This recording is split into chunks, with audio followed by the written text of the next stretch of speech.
اعوذ باللہ من الشیطان الرجیم بسم اللہ الرحمن الرحیم من كان يرجو لقاء اللہ فإن أجل اللہ لآت وهو السمیع العلیم۔ یہ سورہ عنکبوت چل رہی ہے۔ اس سورت کے میں نے عرض کی تھی کہ مرکزی مضامین دو ہیں، ایمان اور ابتلا۔ اسی سلسلے میں اللہ تبارک و تعالی نے سورت کے آغاز کے اندر سوالیہ انداز سے اللہ پاک نے یہ بتایا تھا کہ ان لوگوں کا کیا گمان ہے، کیا خیال ہے کہ یہ چھوڑ دیے جائیں گے صرف اتنی بات کہنے پر یا اتنے قول کہنے پر کہ یہ آمنا ہم ایمان لائے ہیں، وَهُمْ لَا يُفْتَنُونَ، اور ان لوگوں کو آزمایا نہیں جائے گا۔ اور پھر آگے اللہ نے یہ بھی بتایا کہ یہ اللہ تبارک و تعالیٰ آزمائش کیوں کرتے ہیں، ابتلا میں لوگوں کو کیوں ڈالتے ہیں، ایمان لانے کے بعد آزمائش کی چکی میں کیوں اللہ تعالیٰ ڈالتے ہیں۔ فرمایا کہ یہ اللہ تبارک و تعالیٰ کا قاعدہ اور ضابطہ شروع سے چلا آ رہا ہے، اس سے پہلے بھی ایسا ہی ہوتا تھا اور اب بھی ہوگا۔ یہ اس لیے اللہ کرتے ہیں کہ تاکہ اللہ تبارک و تعالیٰ ظاہر کر دے ان لوگوں کو جو اپنے ایمان کے بول میں سچے ہیں، اور ان لوگوں کو ظاہر کر دے جو اپنے ایمان کے بول میں جھوٹے ہیں، یعنی زبان سے تو دعویٰ کرتے ہیں لیکن اندر سے بالکل ایمان سے خالی۔ اور اس سلسلے میں بہت ساری حدیثیں بھی ہیں، قرآن کی آیات بھی ہیں کہ ایمان جو ہے دل کے اندر کی کیفیت کا نام ہے۔ زبان سے اقرار کرنا اور دل سے تصدیق کرنا، ان دو اجزاء کا نام ایمان ہے۔ حالت اضطراری اس سے مستثنیٰ ہے۔ اگر کوئی شخص گونگا ہے، وہ زبان سے اقرار نہیں کر سکتا تو تصدیق قلبی اس کے لیے، اس کے ایمان کے لیے کافی ہے۔ لیکن صحیح سالم آدمی ہو اور وہ اس کی زبان بھی صحیح ہو، گونگا بھی نہ ہو، تو اس کے لیے دونوں شرط ہونا ضروری ہے، اقرار باللسان، تصدیق بالقلب۔ اور ان دو چیزوں کے بغیر ایمان جو ہے وہ ثابت نہیں ہوگا۔ اگر دونوں میں سے ایک بھی کم ہوگی تو یہ دونوں چیزیں ہونا ضروری ہیں۔ تو اللہ تبارک و تعالیٰ چونکہ زبان سے دعویٰ کرنے والے تو بہت سارے آپ کو ملیں گے، منافقین، بڑے بڑے منافقین جو ہے وہ زبان سے دعویٰ کرتے تھے کہ جی ہم ایمان والے ہیں، ٹھیک ہے نا جی۔ اور کچھ اعرابی حضور علیہ الصلوۃ والسلام کے پاس آئے تو انہوں نے بھی آ کر یہی عرض کی۔ قرآن میں اللہ فرماتے کہ قالت الاعراب آمنا، کہ انہوں نے کہا کہ جی ہم ایمان لائے ہیں۔ اعرابی آئے، دیہاتی، انہوں نے کہا جی ہم ایمان لائے ہیں۔ تو اللہ کے نبی نے اللہ کی وحی کے ذریعے بتایا کہ ولیکن قولوا اسلمنا، بلکہ ابھی آپ یہ کہو کہ بھائی ابھی ہم اسلام لائے ہیں۔ ایمان تو جب دل میں داخل ہوگا نا تو دل کی کیفیت کا نام ایمان ہے۔ اسلام ظاہری دعوے کو آپ کہہ سکتے ہیں، ظاہراً اگر کوئی شخص کہے کہ جی میں نے کلمہ پڑھا ہے، میں مسلمان ہوں، ٹھیک ہے نا، تو اس کا یہ دعویٰ قبول ہوگا، لیکن ایمان اس کے دل کے اندر اترا ہے یا نہیں اترا، وہ اللہ اور اس بندے کا معاملہ ہے۔ اب چونکہ اس دور کے اندر کوئی شخص یہ نہیں کہہ سکتا کہ جی یہ شخص جو ہے صرف زبانی دعویٰ کر رہا ہے، اب اس کے دل میں ایمان نہیں ہے، کیونکہ یہاں ابھی وحی کا سلسلہ تو ہے نہیں ہے، وحی کا سلسلہ تو ختم ہو چکا، اللہ نے منقطع کر دیا۔ حضور علیہ الصلوۃ والسلام کے زمانے کے اندر ایمان قلبی، اس کی تصدیق بھی اللہ تبارک و تعالیٰ کرتے تھے اللہ پاک۔ اب جیسے منافقین کو اللہ تبارک و تعالیٰ نے چن چن کر ایک ایک کو بتایا کہ ان کا جو ہے دل کے اندر ایمان نہیں ہے، زبان سے ایمان کا دعویٰ کرتے ہیں۔ تو آج کے دور کے اندر اگر کوئی شخص دعویٰ کرے گا، وہ کہے کہ جی میں مسلمان ہوں، تو اس کے دعوے کو قبول کیا جائے گا۔ کوئی شخص یہ نہیں کہہ سکتا کہ بھائی تیرے دل میں ایمان نہیں ہے۔ ہاں الا یہ کہ مثال کے طور پہ وہ زبان سے دعویٰ کرنے کے بعد کوئی ایسے اعمال کر دے یا ایسے اعمال کا مرتکب ہو جائے جو اعمال ظاہراً جو ہے اسلام کے خلاف سمجھے جا رہے ہوں۔ مثال کے طور پر زبان سے تو وہ کہتا ہے جی میں مسلمان ہوں، نام اس کا جو ہے مسلمانوں والا ہے، عبد الرحمن، عبد الرحیم، عبد الکریم نام ہے، ٹھیک ہے، نام مسلمانوں والا ہے، اور زبان سے دعویٰ بھی کر رہا ہے، لیکن اس کے بعد وہ اسلام کے جو ارکان ہیں ان کا مذاق بھی اڑاتا ہے۔ مثال کے طور پہ نماز کو اس کو کہو تو نماز کے ساتھ مذاق کرے گا، داڑھی کا کہو تو داڑھی کے ساتھ مذاق کرے گا، حمامے کا کہو تو حمامے کے ساتھ مذاق کرے گا۔ جو بڑے بڑے شاعر اللہ ہیں یعنی ان کے ساتھ اگر مذاق کرتا ہے تو پھر یعنی کہ اس کے صرف زبانی دعوے سے یعنی کہ اس کو مسلمان قرار نہیں سمجھا جائے گا، بلکہ پھر اس کو دار اسلام سے خارج قرار دیا جائے گا، یہ دار اسلام سے خارج ہے۔ اب وہ اگرچہ کہے نہیں جی یہ تو میں زبان سے ایسا کر رہا ہوں، دل میں جو ہے میرے عظمت ہے، نماز کی عظمت بھی ہے، قرآن کی عظمت بھی ہے، داڑھی کی عظمت بھی ہے، پگڑی کی عظمت بھی ہے. یہ تو میں زبان سے صرف کہہ رہا ہوں. تو زبان سے کہنے سے ہی بندہ کیا ہوتا ہے؟ مسلمان بھی ہوتا ہے، کافر بھی ہوتا ہے. حضور صلی اللہ علیہ وسلم کا فرمان، اللہ کے نبی نے فرمایا، حضرت معاذ رضی اللہ تعالیٰ عنہ کو فرمایا کہ معاذ، حضرت معاذ نے پوچھا کہ اللہ کے نبی، ہماری جو روزمرہ کی گفتگو ہے، روزمرہ ہم جو گفتگو کرتے ہیں آپس میں، تو کیا اس پر بھی مواخذہ ہوگا؟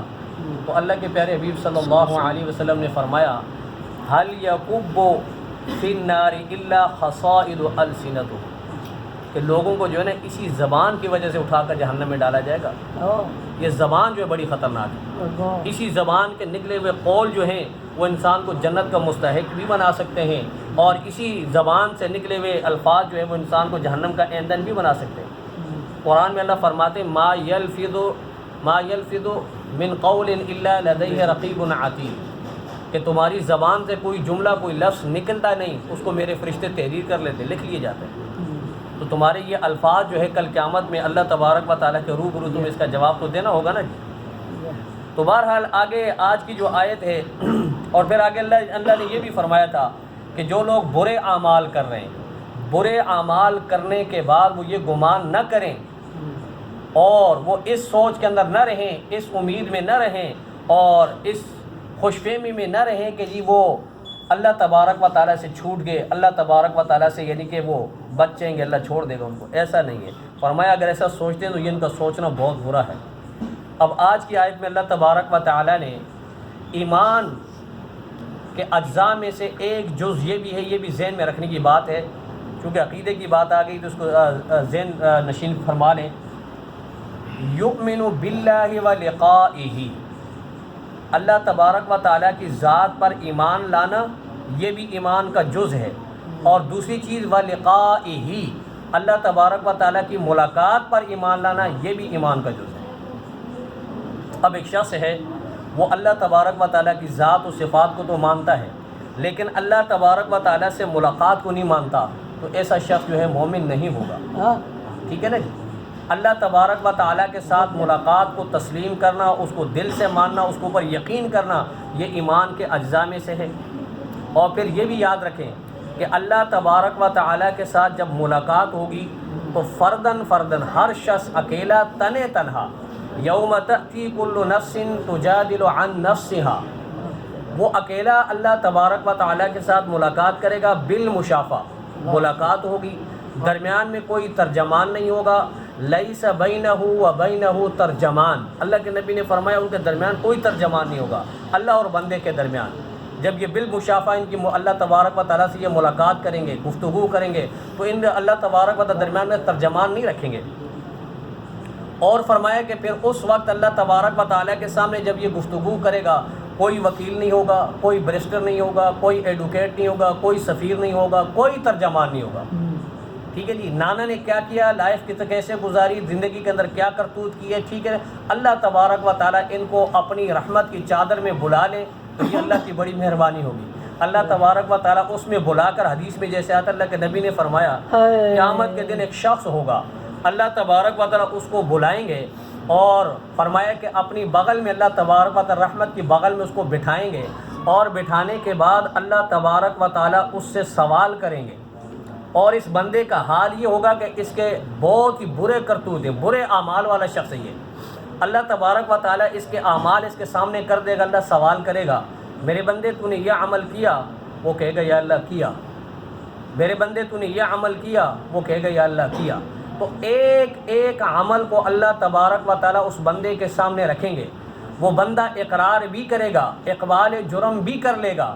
پھر اس کے بعد اللہ تبارک و تعالیٰ فرمائیں گے کہ میرے بندے اب اس کا انجام، تو وہ کہے گا اے اللہ 100% جہنم. زہر کرتوت اتنے برے کرتوت ہیں میرے. تو اللہ فرمائیں گے آج تجھ پر ظلم نہیں ہوگا. جس طرح دنیا کے اندر میں نے تیرے گناہوں کے اوپر ستاری کی چادر اوڑھے رکھی ہے نا، آج بھی تیرے گناہوں پر میں اپنی ستاری کی چادر اوڑھے رکھتا ہوں. اور میرے پاس تیرا ایک عمل ہے، وہ لے جا اور فرشتوں کو بول کہ میرے نامہ اعمال میں اس کو رکھ دے. یعنی کہ جو اعمال تلیں گے نا، اس ترازو کے دوسرے پلڑے میں میرا یہ عمل رکھ دیں. وہ چھوٹا سا کاغذ کا ٹکڑا ہوگا اور اس میں جو ہے لا الہ الا اللہ محمد الرسول اللہ لکھا ہوگا. اب یہ کاغذ کا ٹکڑا جب وہ بندہ لے گا تو بڑا حیران ہوگا، کہے گا کہ اے اللہ، میری برائیوں کے اتنے بڑے بڑے دفتر، میرے گناہ اتنے زیادہ، پہاڑوں جتنے میرے گناہ، یا اللہ اتنا بڑا ڈھیر گناہوں کا، اور یہ معمولی سا کاغذ کا ٹکڑا، یا اللہ اس کے مقابلے میں کیا ہوگا؟ اللہ فرمائیں گے کہ میرے بندے آج تو اس پر ظلم نہیں ہوگا، جاؤ۔ بہرحال یہ شخص جائے گا اور لے جا کے فرشتوں کو کہے گا، جو اعمال تولنے والے فرشتے ہوں گے، کہ بھائی میں یہ عمل لے کے آیا ہوں، میرا یہ عمل ہے۔ تو فرشتے بھی بڑے حیران ہوں گے، ٹھیک ہے نا جی۔ اب فرشتے بھی تو نہیں جانتے نا، فرشتے بھی تو اللہ کی مخلوق ہے، غیب تو وہ بھی نہیں جانتے کہ اب معاملہ کیا ہونے والا ہے۔ اب وہ فرشتے کہیں گے بھائی اتنے برائیاں تیری، بڑے بڑے گناہ، پہاڑ گناہوں کے، اور یہ معمولی سا کاغذ کا ٹکڑا، تو کہے گا جی اللہ کا حکم ہے۔ تو بہرحال فرشتے جو ہیں اس کاغذ کے چھوٹے سے ٹکڑے کو، اس کی برائیوں کا جو پلڑا ہے نا، دوسرے پلڑے کے اندر اس کاغذ کو ٹکڑے کو رکھیں گے۔ جیسے ہی رکھیں گے، اللہ تبارک و تعالیٰ اپنی قدرت کاملہ سے اس کاغذ کے ٹکڑے کو اتنا وزنی کر دیں گے کہ اس کی برائیاں ہوا میں چلی جائیں گی، اور یہ اس کا کاغذ کا ٹکڑا جو ہے نیچے لگ جائے گا، یعنی بھاری ہو جائے گا، وزنی ہو جائے گا۔ فَأَمَّا مَنْ ثَقُلَتْ مَوَازِينُهُ فَأُولَٰئِكَ هُمُ الْمُفْلِحُونَ، اور جس کے اعمال نامے وزنی ہو گئے وہ کامیاب ہو گیا، ٹھیک ہے نا جی۔ تو اللہ تبارک و تعالیٰ کی ساتھ ملاقات، اس کے اوپر ایمان رکھنا، اس کے اوپر یقین رکھنا، اس کے اوپر اعتقاد رکھنا انتہائی ضروری ہے۔ فرمایا کہ من کان یرجو، جو شخص یرجو لقاء اللہ، اللہ تبارک و تعالیٰ کی ملاقات کی امید رکھتا ہے۔ لقاء، یرجو کا معنی خوف بھی ہوتا ہے، رجا کا معنی جو ہے امید بھی ہوتا ہے، یعنی وہ اللہ تبارک و تعالیٰ کی ملاقات کا خوف بھی رکھتا ہے، امید بھی رکھتا ہے۔ اب اس کا معنی کیا ہوگا؟ معنی یہ کہ اسے یہ اللہ تبارک و تعالیٰ کی ملاقات کی یہ امید ہے کہ میں اپنے رب سے ضرور ملوں گا۔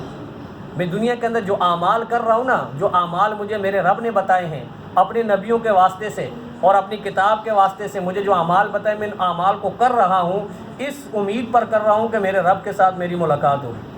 اور دوسرا وہ خوف میں بھی ہے، خوف یہ ہے کہ نہ جانے میرے یہ اعمال مجھے میرے محبوب کے ساتھ ملاقات کروا پائیں گے کہ نہیں کروا پائیں گے، یعنی اپنے اعمال کو بھی سامنے رکھتا ہے کہ میرے اعمال تو اچھے نہیں ہیں، ٹھیک ہے نا جی۔ اور یہ یاد رکھیں، یہ ہر بندہ جتنا بھی اعلیٰ تقوی والا آدمی ہوگا نا، اس کو اپنا عمل جو ہے وہ بہت ہی کم نظر آئے گا۔ آج جیسے ہمیں نا، ہم نماز پڑھ لی تو ہم سمجھتے ہیں جی کہ میں نے تو پورے اعمال کر لیے، ٹھیک ہے نا جی۔ اللہ تبارک و تعالیٰ تو مجھ سے بالکل راضی ہو چکا ہے۔ اب اللہ تبارک و تعالیٰ نے بس میرے اشارے پہ جو ہے نا سورج کو نکالنا ہے، سورج کو غروب کرنا ہے، میں تو بہت بڑا ولی بن گیا ہوں، ٹھیک ہے نا جی۔ جو اللہ والے ہوتے ہیں نا، ان کو جو اپنا بڑے سے بڑا عمل بالکل چھوٹا سا نظر آتا ہے، وہ اس وجہ سے کہ بھائی نہ جانے میرا یہ عمل جو ہے اللہ کی بارگاہ میں مقبول بھی ہے کہ نہیں، اور اللہ تبارک و تعالیٰ کے ساتھ ملاقات کے لیے میرا عمل ذریعہ بن سکتا ہے کہ نہیں بن سکتا۔ تو اپنے اعمال کو دیکھتا ہے، ٹھیک ہے نا جی۔ فرمایا کہ جو شخص اللہ کی ملاقات کی امید رکھتا ہے تو اس کے لیے آپ انہیں بتا دیجئے کہ فَإِنَّ أَجَلَ اللَّهِ لَآتٍ، کہ بے شک اللہ تبارک و تعالیٰ کا وہ وقت جو ہے آنے والا ہے۔ ہر شخص کو اللہ سے ملاقات ہوگی، ہر شخص کی ملاقات ہوگی۔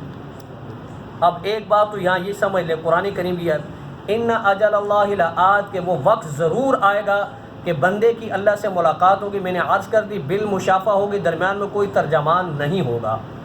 تو کیا جو غیر مسلم ہیں، کافر ہیں، جو باغی ہیں، جو دنیا میں اللہ اور اس کے رسول کو ہی نہیں مانتے، اللہ کے پیغام ہی کو نہیں مانتے، اللہ کی کتابوں کو نہیں مانتے، تو کیا ان کی ملاقات بھی ہوگی یا نہیں ہوگی؟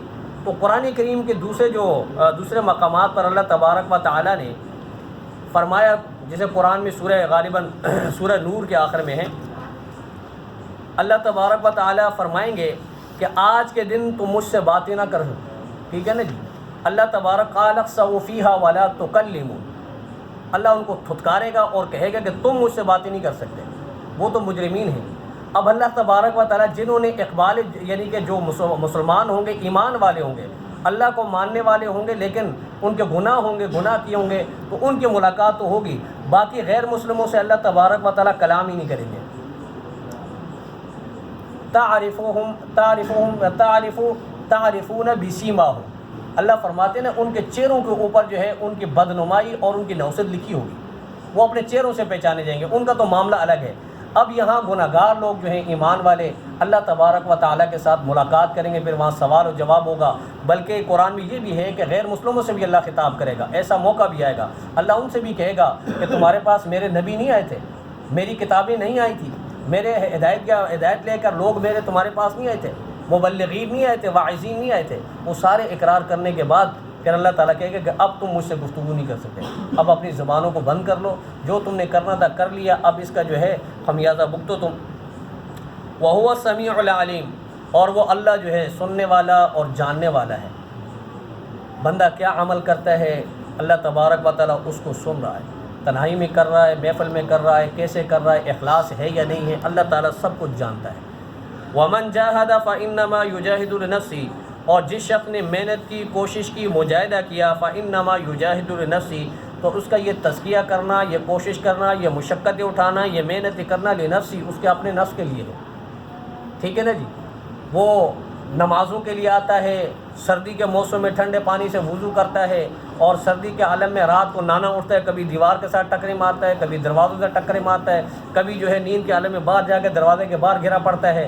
تو یہ ساری مشقتیں کس کے لیے ہیں؟ لنفسی، نانے کے اپنے نفس کے لیے ہیں۔ لہا ما کسبت وعلیہا ما اکتسبت، فرمایا جو نیکی کرے گا نیکی بھی اس کے لیے، اور جو برائی کرے گا برائی کا اس کو فائدہ، اس کو اپنا نقصان ہوگا۔ قرآن میں اللہ دوسری جگہ فرماتے ہیں ان احسنتم احسنتم لانفسکم وان اسأتم فلہا، اگر تم کوئی نیکی کا کام کر رہے ہو نا، بھلائی کا کام کر رہے ہو تو وہ اپنے لیے کر رہے ہو، اور اگر کوئی برا کام کرے تو وہ بھی اپنے لیے کر رہے ہو۔ اللہ تبارک و تعالیٰ تمہارے سارے اعمال سے اللہ تبارک و تعالیٰ بے نیاز ہے، اللہ غنی ہے، اللہ کو کسی کے عمل کی کوئی ضرورت نہیں۔ تم تزکیہ کرو، ریاضتیں کرو، مجاہدے کرو، مشقتیں کرو، ٹھیک ہے نا جی، نمازیں پڑھو، تلاوت کرو، ساری رات کھڑے ہو کے تہجد پڑھو، ٹھیک ہے نا جی۔ یہ تو الحمدللہ اللہ پاک نے مجھے اور آپ کو ہدایت دی ہوئی کہ دین اسلام پر ہیں، اور اس کے بعد ہم اعمال کرتے ہیں تو امید اللہ کی ذات سے یہی ہے کہ اللہ پاک ہمارے اعمال کو قبول فرمائیں گے۔ لیکن جو لوگ دین اسلام پر بھی نہیں ہیں، آپ ان کے تزکیے، ان کے مجاہدے، ان کی مشقتیں دیکھیں تو کان پکڑ لیں گے۔ کوئی ایک ٹانگ پہ کھڑا ہوا ہے، کسی نے کپڑے پہننے کی قسم کھائی ہوئی ہے، کپڑے نہیں پہنے گا، کسی نے کھانے کی قسمیں کھائی ہوئی کہ کھانا نہیں کھائے گا، کسی نے پانی پینے کی قسمیں کھائی ہوئی ہے، روزہ رکھا ہوا ہے کہ یہ پانی نہیں پیے گا۔ آپ نے ہندوؤں کے اندر دیکھا ہوگا سب سے زیادہ تزکیے کیے جاتے ہیں، کوئی جو ہے آگ کے اوپر بیٹھا رہتا ہے، کوئی کہاں بیٹھا رہتا ہے، کوئی کہاں، یہ سارے تزکیے کی صورتیں ہیں۔ لیکن اللہ فرماتے ہیں قرآن میں کہ عاملۃ ناصبہ تصلی نارا حامیہ، بہت سارے محنت کرنے والے، مشقت کرنے والے، تکلیفیں اٹھانے والے ایسے ہیں کہ وہ تکلیفیں کر کر کر کے تھک چکے ہوں گے، لیکن آخر میں انجام تصلی نارا حامیہ، آگ ہوگا۔ اور فرمایا کہ ایسے لوگ جن کا عقیدہ درست نہیں ہے، ایمان نہیں ہے، ایمان کے بغیر جو مشقت کرتا ہے، مجاہدہ کرتا ہے، تو ان کی بالکل مثال یہ اللہ فرماتا ہے کہ ہباء منثورا، ان کے اعمال تو بالکل کسی کام کے نہیں ہیں۔ اللہ پاک ان کو جو ہے دھول کی طرح اڑا دیں گے، مٹی کی طرح اڑا دیں گے، وہ کسی کام کے نہیں ہیں۔